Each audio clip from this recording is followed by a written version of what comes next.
Du Trizac. Un animateur pas comme les autres. Cube Radio.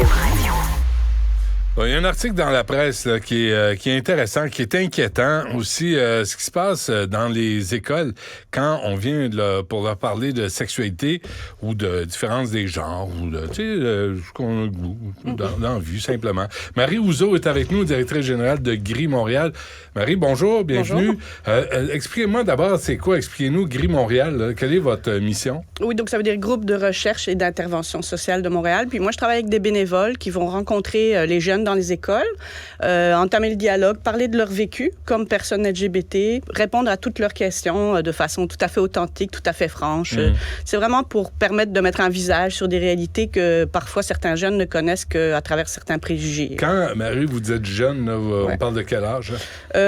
Principalement secondaire, 3e cycle du primaire jusqu'à l'université, mais principalement secondaire. Ah, puis là, vous arrivez, là, puis vous voulez les endoctriner à devenir gays, trans, lesbiennes, c'est ça, là. Exactement. C'est ça, votre plan machiavélique, là, Marie. C'est ça depuis 30 ans, mais malheureusement, ça marche pas bien. Les pourcentages augmentent pas. Fait que ça a l'air que notre façon de faire n'est pas bonne. Non, vous allez devoir changer votre façon. Qu'est-ce qui se passe dans les écoles, dans les classes?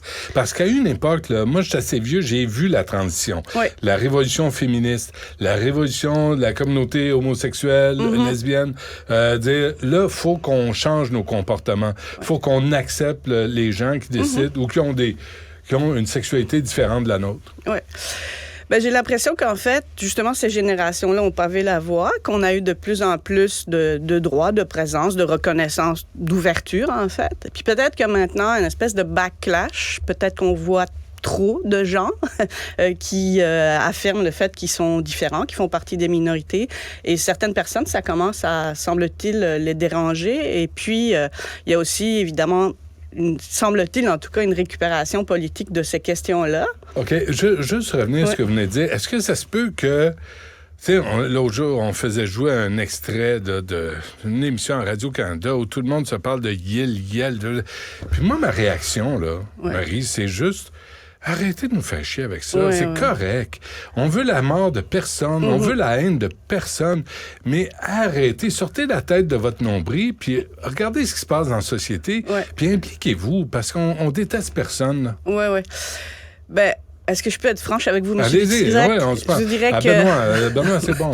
Benoît, d'accord. Ben, en fait, moi, tous ces débats-là, ils ne m'intéressent pas. En fait, moi, ce qui m'intéresse, c'est les gens, puis principalement les jeunes avec qui on discute dans les écoles. Oui. Puis des pour jeunes... qu'ils soient bien là, dans ce qu'ils sont et ce qu'ils vivent. Puis des jeunes au Québec, là, des jeunes LGBTQ, on en perd par dizaines, par suicide, chaque année au Québec. Est-ce qu'on peut parler de ça? Est-ce qu'on peut remettre ces vraies questions-là? Qu'est-ce qu'on fait pour arrêter ça? Mais on en a parlé beaucoup de ça. Non, mais depuis 20 ans, là, à un moment donné, il y avait des peut-être pas des lois, là, mais pour contrer la discrimination dans les écoles, il y avait des conférences. On était proactifs. On était proactifs au niveau légal. Donc, c'est sûr que des avancées légales, on en a eu beaucoup dans les 20 dernières années, comme vous dites. Les lois ont changé. Il y a eu même des plans d'action dans les écoles et tout ça.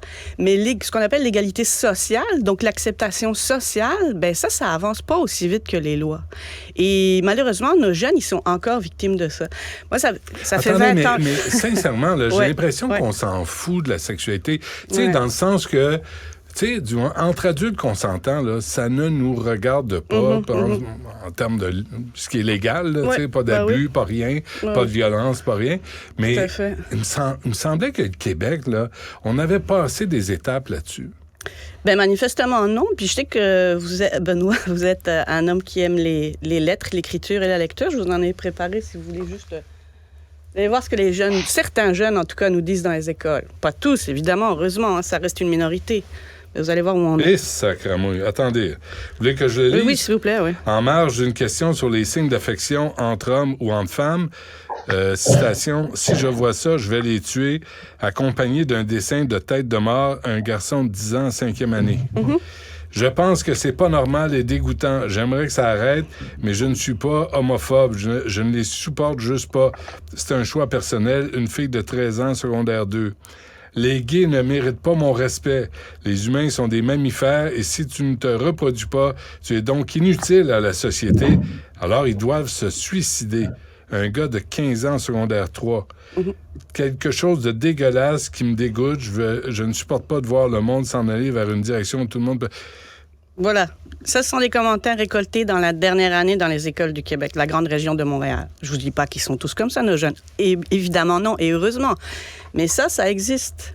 Ça existe encore maintenant. Donc... Comment vous expliquez ça? Bien, en fait, c'est sûr que ce qui se passe dans les écoles, c'est le reflet de ce qui se passe dans la société. Donc maintenant, il y a une permission, semble-t-il, d'exprimer ce genre de commentaires. On le voit sur les réseaux sociaux. On l'a vu avec les manifestations la semaine passée. Bien sûr, il y a des gens qui ont des inquiétudes légitimes, et ça, on peut en parler. Mais les commentaires haineux, ça n'a rien de légitime, que ce soit sur ce sujet-là ou un autre. Forcément, ça percole dans les écoles. Les jeunes, ils sont perméables à ces mouvements-là. Et on note, nous, cette recrudescence-là dans les derniers, je dirais, 18 mois. Et c'est clairement parce que ce sont des questions qui sont amenées sur la place publique de la mauvaise façon. Et moi, je reviens avec le fait que depuis que je fais ce travail-là, ça fait quand même 20 ans maintenant qu'on travaille fort pour justement aider ces jeunes-là, leur venir en aide et leur proposer des solutions. Mais les taux de suicide, je reviens là-dessus, mais les taux de suicide de ces jeunes-là ne diminuent pas. Ils sont toujours 4 fois plus à risque d'avoir des idées suicidaires et de commettre l'irréparable. Comment pouvez-vous affirmer ça, Marie? Je vous pose la question là, en toute transparence. Là. Oui, quand il y a un suicide, là, comment peut-on affirmer que c'est parce que le garçon découvre qu'il est gay ou la fille est lesbienne, puis qu'il y a trop de pression, de la discrimination, du harcèlement?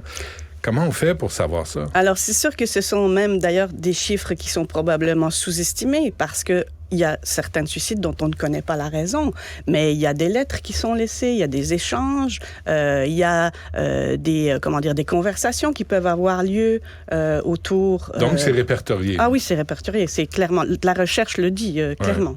Ouais. Il y a ce retour aussi, là, tu sais, les salles de prière, là, les groupes religieux, les lobbies religieux. Est-ce que ça, là, vous voyez la différence en classe? Je dirais que nous, on n'est pas vraiment en train de décortiquer ces questions-là. On sait que la pratique religieuse, et là, je ne parle pas d'un type de religion ou d'une autre, hein.